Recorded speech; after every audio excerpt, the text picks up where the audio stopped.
Oh, je vais la casser cette raquette de merde. Je te donne tous les tips tactiques, techniques et les conseils. Oh là là là là là là là là. Oh. Bienvenue dans une nouvelle vidéo. Je suis très content de vous retrouver aujourd'hui pour une vidéo un peu particulière. J'ai filmé mon P100 avec Christophe, mon partenaire du jour, à Haute-Rive, et on n'a pas fait un très bon tournoi, on n'a pas très bien joué, pas un très bon résultat, et c'était pas la grande forme, on va pas se le cacher. Je me suis dit que si je faisais une vidéo simplement de ce tournoi-là, sans en tirer des conséquences derrière, et des petits conseils que je pouvais vous donner, bah ça servait pas à grand chose. Alors aujourd'hui, vidéo un peu spéciale, je vais vous expliquer comment faire pour jouer avec un partenaire de niveau différent, qui soit meilleur ou moins fort que vous. Christophe devrait pas m'en vouloir si je dis qu'on n'a pas le même niveau et qu'on a quelques niveaux de différence. Évidemment, je dis pas qui est le meilleur d'entre nous deux, mais aujourd'hui, si je vous fais cette vidéo-là, c'est pour vous donner quelques techniques, conseils à appliquer pendant un match quand votre partenaire n'a pas le même niveau que vous. Je te laisse quand même regarder nos matchs du jour et à la fin de cette vidéo, je te donne tous les tips, les conseils pour gagner tes matchs, même si ton partenaire est de niveau différent, que tu sois le meilleur ou le moins fort de l'équipe.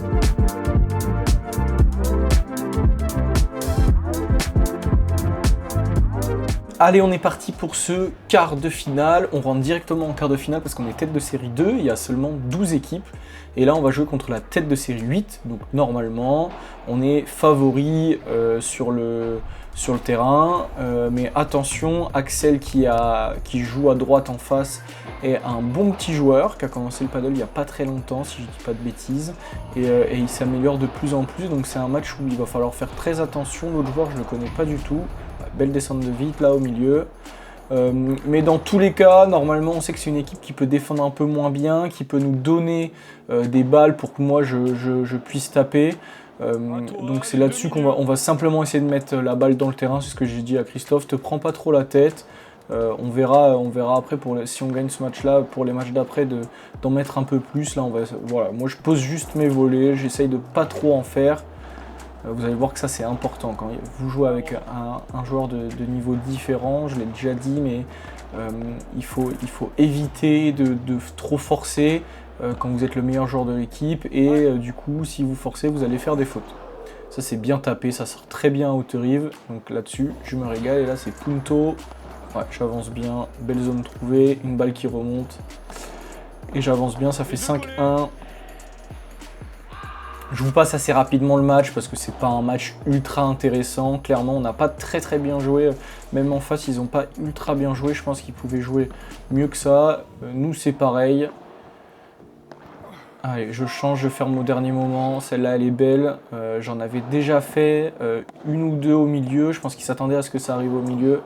Et finalement, je ferme. J'aime bien la faire, celle-là. C'est un peu ma spéciale. Alors, même si je la loupe parfois. Et ça c'est bien tapé encore. Et déjà 7-3, Punto. Là, je trouve pas des très bons lobes. Heureusement sa balle ressort beaucoup et je peux contrer. Allez, 8-3 pour nous.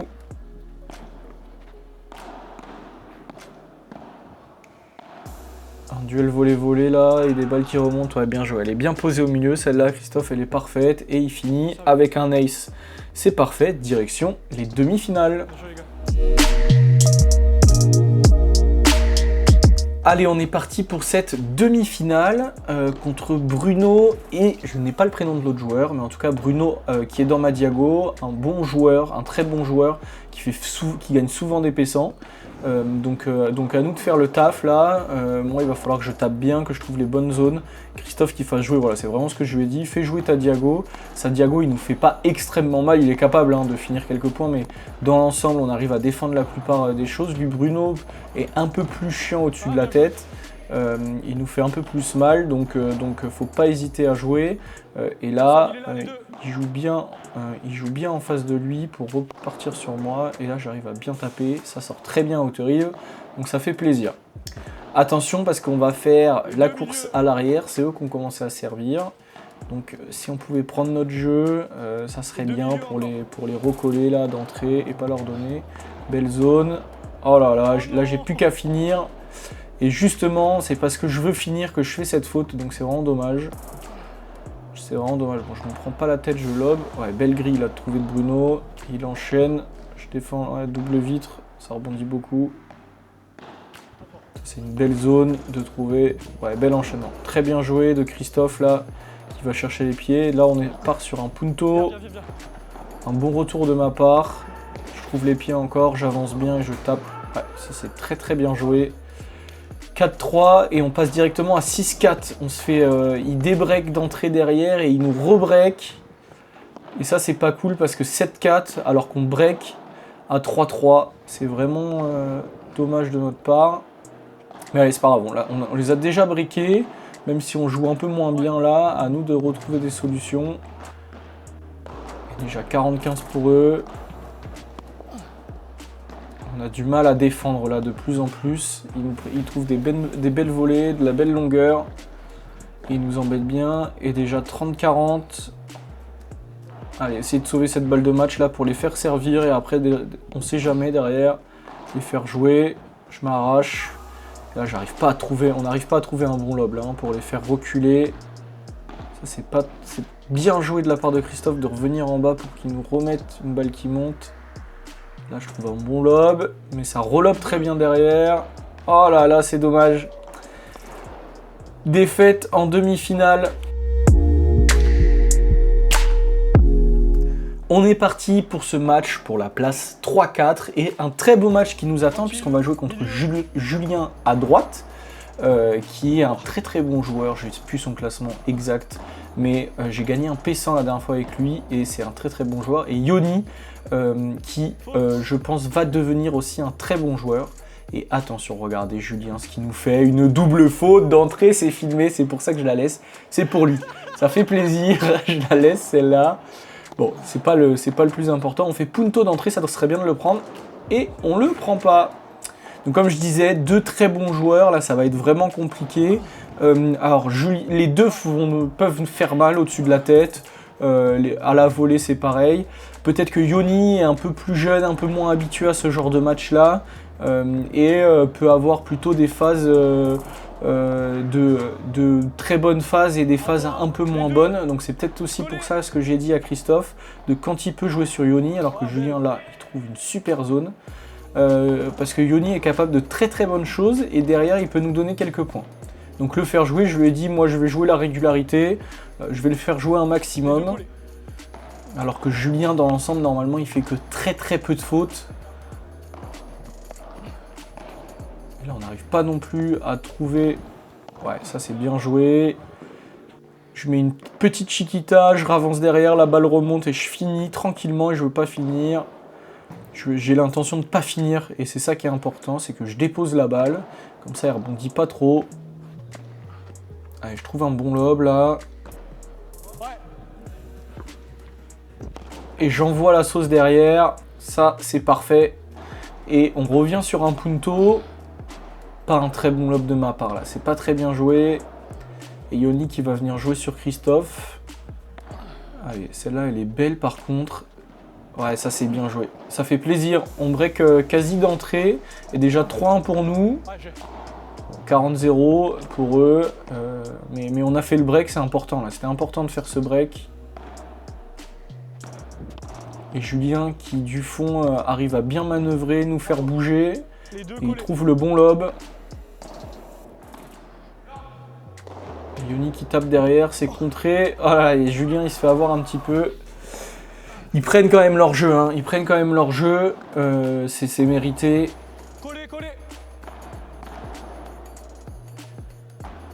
Donc là j'ai dit à Christophe de venir un peu plus jouer sur Yoni quand il le pouvait. Et moi j'allais au maximum aussi jouer sur lui. Alors attention à ne pas non plus dénaturer le jeu et à quand il peut le faire et quand il est dans de bonnes conditions. Il va jouer sur Yoni, sinon il joue sa diago. Et là il se fait pas avoir Julien. Et moi je joue peut-être un peu trop en bas là, je dois lober sur cette balle là. Ouais, c'est bien tapé de Yoni. Attention. Et déjà 6-4 pour eux, je vous ai passé un peu tout là, mais on se fait débriquer, rebriquer comme le match d'avant, c'est vraiment dommage. Je sais pas trop quoi c'est dû, peut-être que nos adversaires se règlent aussi. et puis ils changent leur jeu suivant nous ce qu'on joue. C'est aussi important ça au paddle, hein. C'est un peu un jeu d'échecs, être capable de changer son jeu. L'adversaire met en place une tactique, ça marche pas pour vous, bah vous changez, vous trouvez autre chose, et c'est à lui de se réadapter. Et là c'est à nous de se réadapter, et on a du mal à le faire parce que déjà 7-5 pour eux, ils vont servir pour le match. Allez, les faire jouer un maximum. Comme ça, c'est bien joué ça. Alors c'est dommage, là je trouve peut-être pas une bonne zone. Allez, un peu de chance avec la grille, ça sort pas. Et 8-5.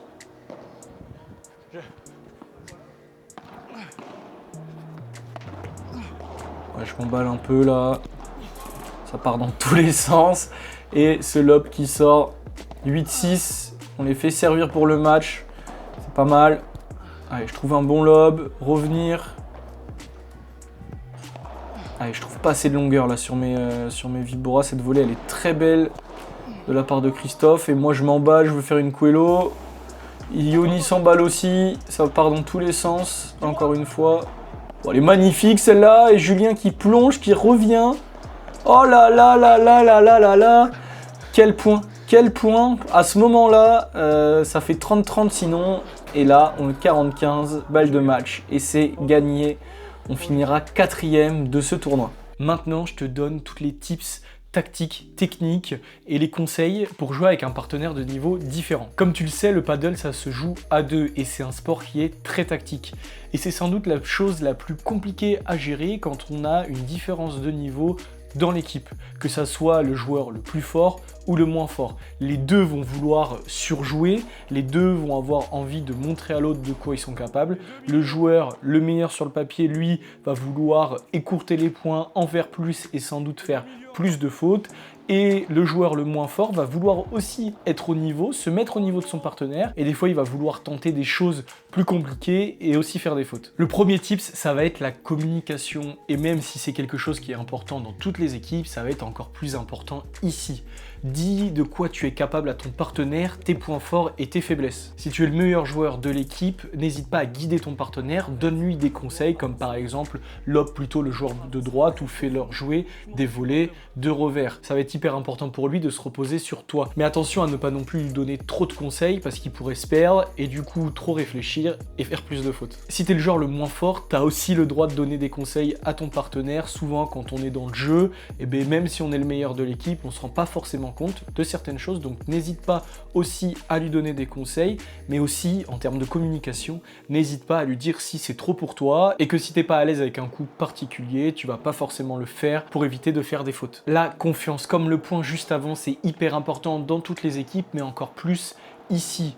Tu dois avoir confiance en un partenaire et en plus, tu dois être capable de connaître son niveau de jeu. N'en attends pas trop de lui. Si tu fais un P100 avec lui, tu sais que c'est pas ta pia et toi non plus, donc il va forcément faire des fautes et faire mal les choses. Ça a été un gros problème à mes débuts, j'en attendais beaucoup de mes partenaires parce que peut-être je les voyais trop forts et que du coup j'étais souvent déçu. Donc rends-toi compte du niveau de ton partenaire, que ça soit meilleur ou moins fort. Même si ton partenaire est meilleur que toi, il peut aussi faire des fautes et tu dois l'accepter. Tu dois être capable de t'adapter. Si tu es le meilleur joueur de ton équipe, c'est à toi d'adapter ton jeu à ton partenaire. Si tu as un partenaire qui défend plus, eh bien à toi d'attaquer un peu plus. Et inversement, si tu vois que ton partenaire tente beaucoup de choses, à toi de remettre la balle dans le terrain, de moins tenter et de t'adapter à son jeu.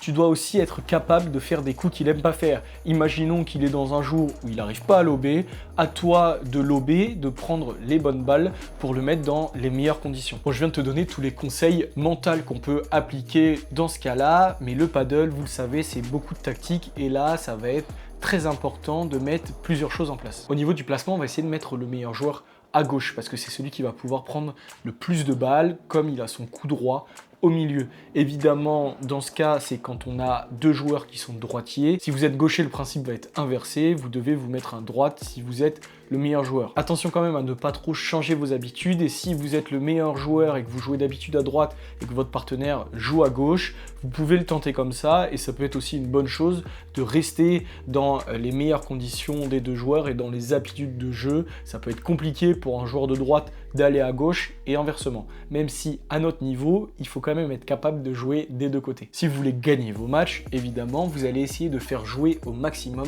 le meilleur joueur de votre équipe.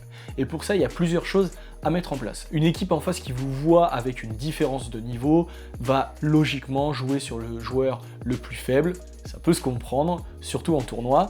Pour ça, vous allez pouvoir mettre plusieurs choses en place. Au paddle, on va principalement jouer dans sa diagonale. Ça veut dire que le joueur de droite va jouer contre l'autre joueur de droite et le joueur de gauche va jouer contre le joueur de gauche. La plupart du temps, parce que c'est ce qui est le plus logique au paddle, qui va être instinctif et qui va vous faire moins de fautes.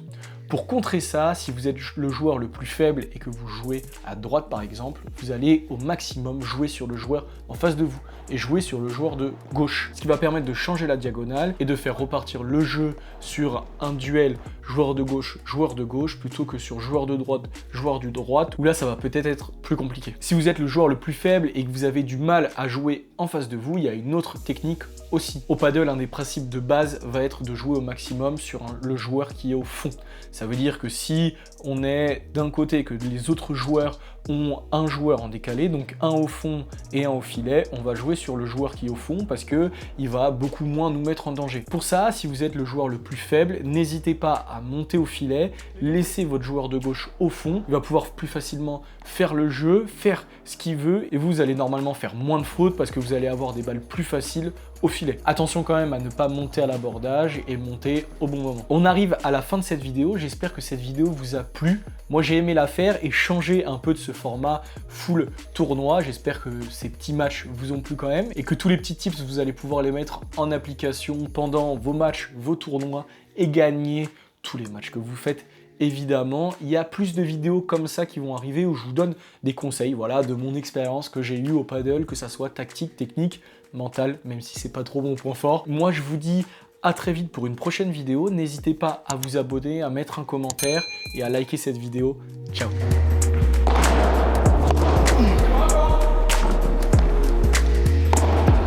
Attends. Dis-moi.